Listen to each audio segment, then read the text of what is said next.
We are here in Ethiopia.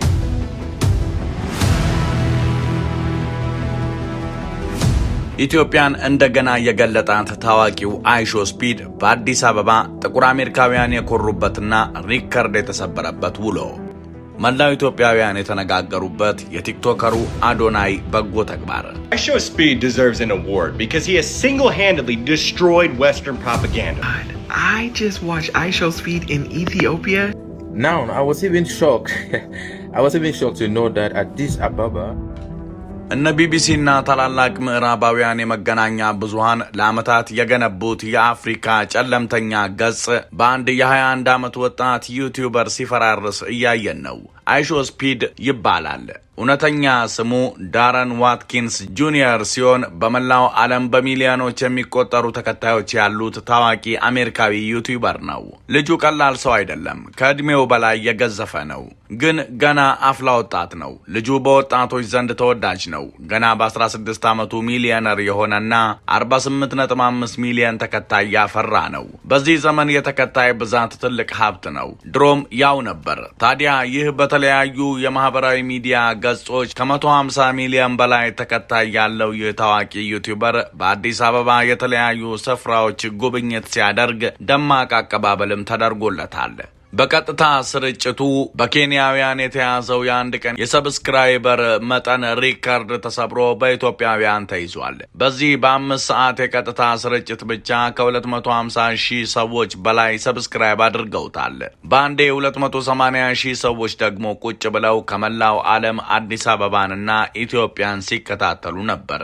ሰሞነኛ ታዲያ የአይሾ ስፒድ የአዲስ አበባ ጉብኝት ምን ይመስል ነበር? ለኢትዮጵያ ብሎም ለአፍሪካ ጥቅሙ ምንድነው? ከወደ አሜሪካ የተሰማው የጥቁሮች ኩራት ምንድነው? ጎግል ስፒድ ወደ አፍሪካ ከመጣ በኋላ ለምን በአሜሪካ እንዳይታይ ተጽዕኖ አደረገ? የአዶናይ በጎ ተግባርስ ምን ነበር? እነዚህን ወሳኝ ጥያቄዎች በጥንቅራችን አብጠርጥረን እንመልሳለን። እስከ መጨረሻው አብራችሁን ዝለቁ። በአዲስ አበባ ሜክሲኮ ታላቅ ብስራት ከአባይ ሆምስ ሪል ስቴት የቤትና የንግድ ሱቅ ፍላጎቶን ለማሟላት 12000 ካሬ ላይ ግዙፍ መንደር ገንብተናል። ለመኖሪያ ምቹ በሆነው መንደራችን እንደ ምርጫው ከ78 ካሬ እስከ 158 ካሬ ስፋት ያላቸው ከባለ 1 እስከ 3 መኝታ ለሽያጭ አቅርበናል። ምን ይሄ ብቻ! አትራፊ የሚያደርጉት የንግድ ሱቆች ከ10 ካሬ ጀምሮ እኛ ጋር ያገኛሉ። ቀድመው ለሚመጡ ደንበኞቻችን እስከ 20% ቅናሽ አዘጋጅተናል። በደማቋ ሜክሲኮ ቤትና ሱቆችን ለመግዛት ጊዜው አሁን ነው። ለበለጠ መረጃ በስልክ ቁጥር 0978212131 ወይም 0960672131 ይደውሉ። አባይ ሆምስ ሪል ስቴት፣ ጊዜው የአባይ ነው። የስፒድ የአፍሪካ ጉብኝትና ያለው በጎ ተጽዕኖ ምን ይመስላል? በአሁን ዘመን ትኩረት እንደማግኘት ዋጋ ያለው ነገር የለም። እንደ ቀላል 280 ሺህ ሰው ከመላው ዓለም ሆኖ በአንድ ወጣት ልጅ ምክንያት የኢትዮጵያን ባህል ትውፊትና ውበት ከተመለከተ ነገ በአካል መጥቶ ማየት ሲችል የማይመጣበት ምንም አይነት ምክንያት የለም። በአሁኑ ጊዜ ስፒድ ዳዛ አፍሪካ በሚል ፕሮጀክት አፍሪካ ውስጥ ጉብኝት እያደረገ ይገኛል። ሀገሪቱም የልጁን ተጽዕኖ ፈጣሪነት ተረድተው እንደ ንጉሥ ተቀብለው በሚገባ ራሳቸውን እያስተዋወቁ ይገኛሉ። በዚህ ጉብኝት ከታህሳስ 20 2018 እስከ ጥር 18 2018 ድረስ 20 የአፍሪካ ሀገራትን ለመጎብኘት ያቀደ ሲሆን ጦርነትና ሰቆቃ ያጠላበትን አህጉር በጎ ገጽታ ለዓለም በማስተዋወቅ አስገራሚ ስራ እየሰራ ነው። ላይፉን የሚከታተለውን ሰው ቁጥር ብዛት ደግሞ ተአምር የሚያስብል ነው። ደቡብ አፍሪካ፣ ኬንያ ብሎም ኢትዮጵያ የተቀበሉበትና ባህላቸውን፣ ወጋቸውን፣ የቱሪዝም ሀብታቸውን ያስተዋወቁበት መንገድ አስገራሚ ነበር።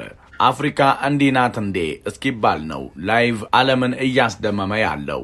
በጠቅላላው የዚህ ልጅ ወደ ሀገራችን መምጣት ትልቅ እድል ነው። የተለየ ዕውቀት ወይም እንደነ ኃይሌ ገብረስላሴና ቀነኒሳ ታላቅ ዓለም አቀፍ ብቃት ኑሮት አይደለም።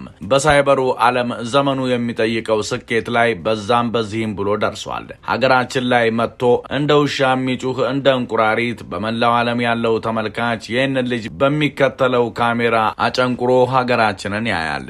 በተለይ በዚህ ሰዓት ኢትዮጵያ በሁሉም መጥፎ ነገሮችና ውድቀቶች ስሟ ምሳሌ በሆነበት ቱሪዝማችን እዛና እዚህ በሚካሄዱ ጦርነቶች በሞቱበት አሳዛኝ ጊዜ ትንሽ ተስፋ፣ ትንሽ ብርሃን የሚፈነጥቅ ሰው ማንም ይሁን ትልቅ ነገር ነው። የአዲስ አበባ ቆይታው ምን ይመስል ነበር? ከመርካቶ የጀመረው ጉብኝቱ በተቻለ መጠን አዲስ አበባ ሆኖ የመላው ኢትዮጵያን መገለጫዎች እንዲያይ የተደረገበት የተጠና መንገድ የሚያስደንቅ ነው። በተለይም በአድዋ 00 ሙዚየም እንዲያይ የተደረገው ነገር በሙሉ እሱን ለሚከታተሉ ጥቁሮች ኩራት የሚሆን ነው። የሀገራችንን ዝነኛ ምግብ ጥሬ ስጋ ቀምሶ እጅግ አስገራሚ ምላሽ ሰጥቷል። የቀጥታ ስርጭቱ ሊቭ ስትሪም በሚከታተሉ በሺዎች የሚቆጠሩ ተመልካቾች ፊትም እንዲህ ብሏል። ይህንን ጣዕም እስከ ዛሬ እንዴት ሳላውቀው ቀረው? በጣም ይጣፍጣል። እስካሁን አለመቅመሴ ቆጨኝ። ስፒድ የስጋውን ጥራትና አቀራረብ ብቻ ሳይሆን የኢትዮጵያውያንን የምግብ ባህል አድንቋል። በሚሊዮን የሚቆጠሩ የውጭ ሀገር ተመልካቾች ኢትዮጵያ እንዲህ ያለ ልዩና የሚወደድ ምግብ እንዳላት እንዲያውቁ አድርጓል። ስጋውን ሲመገብ ያሳየው እውነተኛ ደስታ በኢትዮጵያውያን ዘንድ ከፍተኛ አድናቆትን አትርፎለታል። የኢትዮጵያ ስም ከፍ ብሎ መጠራቱንም ቀጥሏል። በኢትዮጵያ ባህል ስፖርቶች ፌዴሬሽን አዘጋጅነት ቤተ መንግስት ውስጥ በሚገኝ ሜዳ በተካሄደው ጨዋታ አይሾ ስፒድ ከስፖርት ጋዜጠኞች፣ ታዋቂ የገና ተጫዋቾችና ቲክታከሮች ጋር ተጫውቷል። በስትሪሚ አዋርድስ ላይ የዓመቱ ምርጥ ብሬክአውት ስትሪመር ሽልማትን ማሸነፍ የቻለው አይሾ ስፒድ በአንድ ወቅት ሲው የሚለው የክርስቲያኖ ሮናልዶ ደስታ አገላለጽን በመጠቀም እርሱን ለማግኘት ባደረጋቸው በርካታ አዝናኝ ጥረቶች ብዙዎቹ ያውቁታል። ተመልሼ ስመጣ አየዋለሁ ያለውን የራሱን ችግኝ በመትከልም የራሱን አሻራ አሳርፏል። በቆይታው ከሞላ ጎደል በጣም ጥሩ ጊዜን አሳልፏል። አይሾ ስፒድ እንዴት አሜሪካውያንን ጉድ አሰኘ? አሜሪካ ላይ የአይሾ ስፒድ ሊቭ ስትሪም እንዳይታይ አልጎሪዝሙን እየተጫኑት እንደሆነ እየተነገረ ነው። የልጁ የአፍሪካ ጉብኝት የጥቁር አሜሪካውያን የአፍሪካ አመለካከትን እየቀየረ ለመሆኑ እየተሰማ ነው። ተዋሽተናል፣ ተክደናል፣ ተጭበርብረናል። አንዲት አፍሪካ አሜሪካዊቱ ወጣት እያለቀሰች የተናገረችው ንግግር ነው። ለቅሶዋ የቁጭት ነው። ስፒድ ከሰሞኑ ኬንያ ነበር። ትናንት ደግሞ ኢትዮጵያን ጎብኝቷል። ገና ሌሎች የአፍሪካ ሀገራትንም ይጎበኛል። የአሜሪካ ሚዲያዎች ለሕዝባቸው ስለ አፍሪካ ሲነግሩ የኖሩት መጥፎውን ነው። አፍሪካ የድህነት፣ የጦርነት፣ የድርቅ፣ የረሃብና የበረሃ ምሳሌ መሆኗን እንጂ አፍሪካ ለምለምና አረንጓዴ ምድር እንዳላት፣ ጥሩና ጽዱ ከተሞች እንዳላት፣ መብራት እንዳላት አልተነገራቸውም። ጥቁር አሜሪካውያን ወጣቶች በላይቭ ስትሪም ያዩት አስደንግጧቸዋል። እስከ ዛሬ ሲነግሯቸው በኖረውና በተዋሹት አዝነዋል፣ ተቆጭተዋል። ሀገራት ገጽታቸውን ለማስተካከልና ትክክለኛ ገጽታቸውን ለዓለም ለማሳየት በሀገር ብራንዲንግ ላይ መስራት አለባቸው። ሀገራት በብራንዲንግ ገጽታቸው ሲስተካከል ኢንቨስተር ለመሳብ፣ ቱሪስት ለመሳብ፣ ፕሮፌሽናል ባለሙያ ለመሳብ የዕድል በር ይከፍታል። ህንድና ፓኪስታን እየተዋጉም የህንድ ድንቁ መቃብር ታጅ መሃል የሚጎበኘው አላጣም። እስራኤል ከፍልስጤሞች ጋር እየተዋጋችም ኢየሩሳሌምን የሚሳለም ሰው ከመሄድ አልቀረም። የእኛ ግን ግጭቱ ሁሉ ግንን ብሎ ወደዚያ እንዳትሄዱ፣ እግራችሁን ካነሳችሁ ውርድ ከራሴ የሚል መግለጫ ይወጣበታል። ልዩነቱ የዓላማ ነው።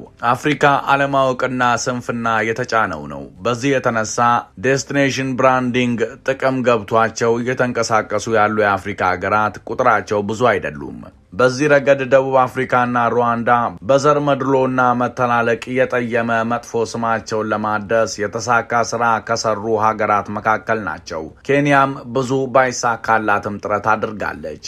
የእኛም ሀገር ፕሮጀክቱን የተለያየ የዳቦ ስም ሰጥታው የሀገር ገጽታ ግንባታ እያካሄደች መሆኑን መገመት ይቻላል። ዋናው ጉዳይ የገጽታ ግንባታ ጉዳይ ጠቃሚና ውሎ አድሮ የሚከፍል መሆኑን አውቆ ያለንንና የሆነውን ትክክለኛ ገጻችንን ለዓለም ለማሳወቅ ጥረት ማድረግ አስፈላጊ ነው።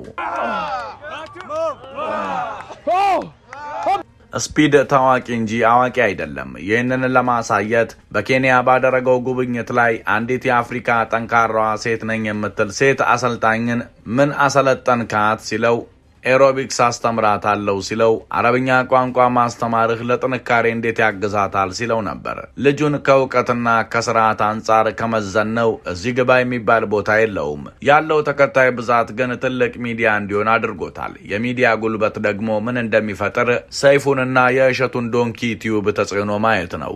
አይሾ ስፒድ አሁን ላይ የረባ ይዘት ላይኖረው ይችላል። ተጽዕኖውና ተደራሽነቱ ሰፊ መሆኑን ግን ማመን ያስፈልጋል። ከጉብኝቱ እይታ ጀርባ ያለው የከተማ ጽዳት፣ የሰው ፍቅር፣ የሴቶች ውበት፣ የሰው ንቃት፣ ምግባችን፣ ቡናችን፣ ጌጣጌጣችን፣ ባህላችን፣ ዳንሳችን፣ መንገዶቻችን፣ አደባባዮቻችን ለዓለም ሲታዩ እንዴ አፍሪካ እንዲህ ያለ ነው እንዴ ብለው ብዙዎች እንዲቆጩ አድርጓል። ነገ ደግሞ ብዙዎች ለቱሪዝም ይሁን ለኢንቨስትመንት እንዲመጡ ይኮረኩር ይሆናል። በእርግጥ የልጁን ጉዞ ጉብኝትና አመጋገብ በተሻለ ስርዓትና ሁኔታ እንዲመራ ማድረግ ይቻልም ይገባም ነበር። ቤተክርስቲያን ውስጥ መዝለል ይሁን ማስገባት ራሱ ልክ አልነበረም። ስለ ዲባባ ቤተሰብ ቀድሞ ኦሪየንት ሊደረግ ይገባ ነበር። ትንሽ ማረጋጋት ይገባ ነበር። ልጁን ምግብ ለማብላት ራበኝ እያለ ደጋግሞ እስኪያወራ መጠበቅ አልነበረበትም። ይህ አሁንም የምግብ ችግር አለባቸው እንዴ ሊያሰኝ ይችላል። አብሮት እንዲሆን የተደረገው ልጅ የተሻለ ንቃትና የቋንቋ ችሎታ ያለው ቢሆን መልካም ነበር። ስፒድ ጥሬ ስጋ እንዲበላ የተደረገበት መንገድም ትክክል አልነበረም። ልጁ በዚያ ሂደት በቀጥታ እየታየ ሆዱን አሞት ወደ መጸዳጃ ቤት ሲገባ ታይቷል። ለሆዱ መታመም ከሚጠረጠሩት ምክንያቶች መካከል ጥሬ ስጋው እጁን ሳይታጠብ መብላቱ፣ ከምግብ በኋላ መጨፈሩ ሊሆን ይችላል። ያለነው ክፍት ቦታ ነው። ከውጭ ለመጣ ሰው ያለ ልክ መሮጥና እንቅስቃሴ ማድረግ የኦክሲጅን እጥረት አደጋ ሊያጋጥመው ይችላል። አንድ ቦታ ላይ ሰውነቴን ምን ነካው እንዲህ ተዳክሜ አላውቅም ሲል ነበርና ጥንቃቄ ማድረግ ያስፈልጋል። ያም ሆነ ይህ ከዚህ ሂደት ትምህርት መውሰድ ይገባናል። ዘመኑ የሶሻል ሚዲያ ተጽዕኖ የናኘበት ነውና ሀገራችንን የሚያስተዋውቁ የማህበራዊ ሚዲያ ተጽዕኖ ፈጣሪዎችን ወደ ሀገራችን መጋበዝ ያስፈልጋል። ስፒድ ብንወደውም ባንወደውም የስፔን ሀገር ህዝብን ወይም የዩጋንዳ ህዝብን ያህል ተከታይ አለው። የዘመኑን ጎረምሶች ተጽዕኖ እንዴት እንደምንጠቀምበት ማሰብ እንጂ ንቀንና ችላ ብለን ልንተወው የሚቻለን አይደለም። አይሾ ስፒድ በጥቁር ወጣቶች ዘንድ ትልቅ የመነጋገሪያ አጀንዳ ፈጥሯል። አፍሪካ ያላትንና አዘውትሮ ያልታየ ገጽ እንዲታይ በር ከፍቷል። ይህንን ማሳያ እንዲሆን አንደኛዋ ወጣት ያለችውን ንግግር እናንሳ። ስለ አፍሪካ የተነገረን እንዲህ አልነበረም። ስለ አፍሪካ ሲነገረን የነበረው በረሃ እንደሆነና በደሳሳ ጎጆ ውስጥ እንደሚኖሩ ነበር። አሁን ሳይ ግን መኪና አላቸው፣ ውሃ አላቸው፣ ሰው ይወዳሉ፣ ከተማቸው ንጹህ ነው። ተታለናል፣ ተዋሽተናል። የሚገርመው ደግሞ ብዙ ሀገር አላቸው። አፍሪካ ብዙ ሀገር አላት ብላለች። መኪና ያለን መሆኑ ራሱ ያስገረማቸው ጥቁሮች አሉ። ይገርማል። ከዓለም ጋር በስፋት ለመነገድ ገና ብዙ ስራ ይጠበቅብናል። አፍሪካውያን የብራንዲንግ አፍሪካ ፕሮጀክት ላይ አተኩሮ መስራት አለባቸው። መላው ኢትዮጵያን ያነጋገረው የቲክቶከሩ አዶናይ መልካም ተግባር። ዓለም አቀፉ ዩቲዩበር አይሾ ስፒድ ወደ ኢትዮጵያ በመጣበት በዚህ የታሪክ አጋጣሚ ሁላችንም አይናችንን እሱንና እሱን የሚመስለውን የኢትዮጵያዊውን ስፒድ ላይ አድርገን ነበር። ነገር ግን ከዚህ ትዕይንት ጀርባ ትልቅ ስራ የሰራ ወንድሙን በጉልበትና በሞራል ደግፎ ያቆመ አንድ ሰው አለ። ቲክቶከሩ አዶናይ። አዶናይ በዚህ ጉብኝት ላይ ያሳየው ትጋትና ወንድማዊ ፍቅር በእውነት የሚያስደንቅ ነው። የስፒድ ጋርዶች እየገፉት ህዝቡ እየተጋፋውና ሁኔታው እጅግ አስቸጋሪ በነበረበት ሰዓት እንኳ አዶናይ ለሰከንድ ከኢትዮጵያዊው ስፒድ ጀርባ አልተለየም። ኢትዮጵያዊው ስፒድ በዓለም አቀፉ ስፒድ ኢነርጂ እንዳይዋጥ ከጀርባ ሆኖ አይዞህ እንዲያደርግ እንዲህ በለው እያለ ሲመራውና ሲያበረታታው ነበር። የባዕድ ሀገር ጥበቃዎችና ጋርዶች እየገፉት፣ እሱ ግን ለራሱ ክብር ሳይጨነቅ ወንድሙ ከመድረኩ እንዳይወርድና እድሉ እንዳያመልጠው ዋጋ ከፍሏል። ስፒድ በጣም ተንቀሳቃሽና ከፍተኛ ኢነርጂ ያለው መሆኑ ይታወቃል። አዶናይ ደግሞ ወንድሙ ያንን እኩል እንዲያሳይና ከስፒድ ጋር እንዲግባባ ድልድይ ሆኖ አገልግሏል። ይህ የሚያሳየው የአዶናይን ትልቅነትና ለሰው ስኬት ያለውን ቅንነት ነው። ራስ ወዳድነት በበዛበት በዚህ ዘመን ሌላውን ለማሳደግ እንዲህ መልፋት ትልቅ ክብር የሚሰጠው የተሰጠው ተግባር ነው። በመጨረሻም አይሾ ስፒድ ወደ ኢትዮጵያ ካደረገው ታሪካዊ ጉብኝት በኋላ ለአድናቂዎቹ ያለውን አድናቆት ምስጋና ገልጾ ከኢትዮጵያ የወጣ ሲሆን በአፍሪካ ቱር ከተጀመረ በ11 ቀናት ውስጥ ብቻ በእይታና በሰብስክራይብ ብዛት ኢትዮጵያውያን በአንደኛ ደረጃ በመሆን አዲስ የሪከርድ ታሪክ አስመዝግበዋል። ስፒድና ቡድኑ ለተደረገላቸው ደማቅ አቀባበልና ለተሰጣቸው ልዩ ፍቅር ኢትዮጵያውያንን ከልብ አመስግነዋል። በአሁኑ ሰዓት ከሀገር መውጣታቸውን የገለጹ ሲሆን በዚህ ምክንያት ከዚህ በኋላ በኢትዮጵያ የሚተላለፍ ቀጥታ ስርጭት እንደማይኖር አስታውቀዋል። ስፒድ ኢትዮጵያን በድጋሚ እንደሚጎበኝና ዳግም እንደምንገናኝ ሙሉ እምነት እንዳለው ገልጿል። የተወደዳችሁ የሰሞነኛ ቤተሰቦች የዛሬ ጥንቅራችን ይህንን ይመስል ነበር። አብራችሁን ስለቆያችሁ ምስጋናችን ከልብ ነው። ሰብስክራይብ በማድረግ ቤተሰብ ሁኑን። ሰናይ ጊዜ። ሰላም በምድራችን ላይ ይስፈን። ሰላም። በአዲስ አበባ ሜክሲኮ ታላቅ ብስራት ከአባይ ሆምስ ሪል ስቴት የቤትና የንግድ ሱቅ ፍላጎቶን ለማሟላት 12000 ካሬ ላይ ግዙፍ መንደር ገንብተናል። ለመኖሪያ ምቹ በሆነው መንደራችን እንደ ምርጫው ከ78 ካሬ እስከ 158 ካሬ ስፋት ያላቸው ከባለ 1 እስከ 3 መኝታ ለሽያጭ አቅርበናል። ምን ይሄ ብቻ! አትራፊ የሚያደርጉት የንግድ ሱቆች ከ10 ካሬ ጀምሮ እኛ ጋር ያገኛሉ። ቀድመው ለሚመጡ ደንበኞቻችን እስከ 20% ቅናሽ አዘጋጅተናል። በደማቋ ሜክሲኮ ቤትና ሱቆችን ለመግዛት ጊዜው አሁን ነው። ለበለጠ መረጃ በስልክ ቁጥር 0978212131 ወይም 0960672131 ይደውሉ። አባይ ሆምስ ሪል ስቴት፣ ጊዜው የአባይ ነው።